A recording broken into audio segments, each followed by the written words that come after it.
My students, 3 management gurus तो आपको याद रखने होंगे। Peter Drucker in USA, in north America, Edward Deming in Japan, again an American, and Professor Nonaka,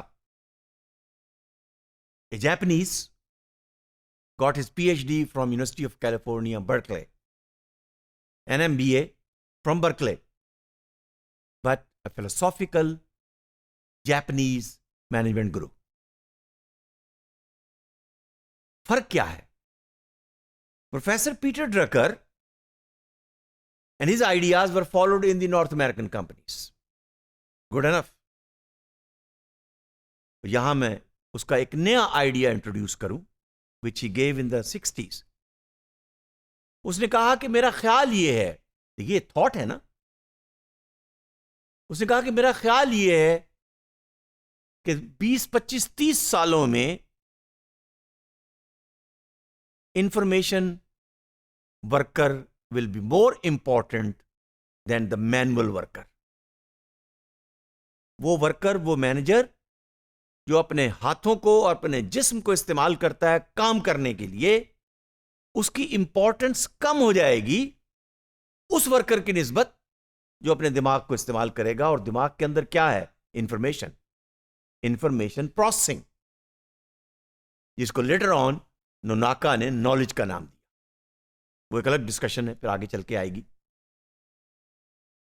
तो Peter Drucker का कहना यह है कि ब्लू कॉलर वर्कर, अब ये ब्लू कॉलर और व्हाइट कॉलर वर्कर का तस्वर है कि जो अमेरिकन इंडस्ट्री में, ऑटोमोबाइल इंडस्ट्री के अंदर खास तौर पर इस्तेमाल होता था। आईबीएम के अंदर काम करने वाले एम्प्लॉइज ब्लू शर्ट पहना करते। तो पीटर ड्रकर ने यह कहा कि एक वक्त आएगा कि ये जो ब्लू कॉलर वर्कर हैं, they will disappear. Manual work will be taken over by the machines, and machines will be dictated, governed, automated, programmed and made intelligent by human beings. Shift आ रहा है ना।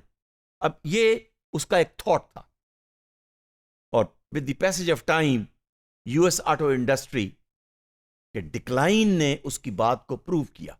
उस वक्त तो खासतौर पर जनरल मोटर्स और फोर्ड मोटर कंपनी ने उसके आइडियाज को अप्रिशिएट नहीं किया, लेकिन with the passage of time his ideas were accepted.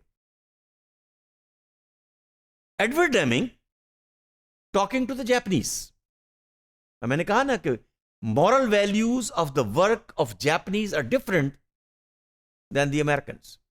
कहने वाला अमेरिकन है। आप कहेंगे सेकेंड वर्ल्ड वॉर में अमेरिकनों ने एटम बम नागासाकी और हिरोशिमा पे गिरा के तबाह कर दिया, उसके बावजूद दुश्मन से लर्न कर रहे हैं। एडवर्ड डेमिंग ने कहा कि develop statistical process, have a statistical mind, look at the data, convert that into information, make a good decision. Data, information, knowledge, decision. और डिसीजन की वैल्यू है मैनेजर की। His message was picked up by the Japanese, that by improving qualities, the companies will decrease their expense on the cost of production.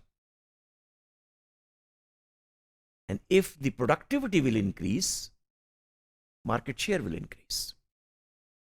And if the market share will increase, you will have a competitive advantage.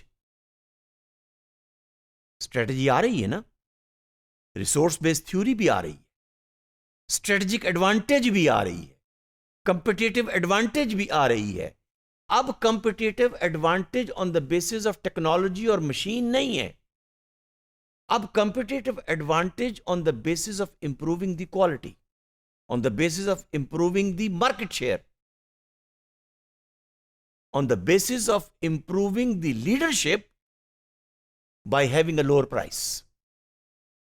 वो BCG matrix लेकर आइए ना, और देखिए कि फिर आपने market की लीडरशिप कैसे लेनी है। And after applying Deming's techniques, Japanese business, they saw a great success. और देखिए, जब उनको सक्सेस मिली पूरी दुनिया के अंदर और पूरी दुनिया के इकोनॉमिक जाइंट वो बन गए विद इन 20-30 ईयर्स, तो कैसे ना वो उसको प्रॉफिट मानते। अच्छा, प्रॉफिट वही तो होता है ना जो प्रोफेसी देता है, जो फिलोसॉफिकल थॉट्स देता है। उस थ्योरी को आप अप्लाई करें, उसको प्रैक्टिस में लेकर आए, रिजल्ट्स उनको मिला। And this ability of improving the quality made the Japanese global competitor on the basis of the cost. Customer को क्या चाहिए? अच्छी क्वालिटी, लोअर कॉस्ट। कौन नहीं खरीदेगा? Japan became the economic giant of the whole world after following the philosophical principles of Edward Deming.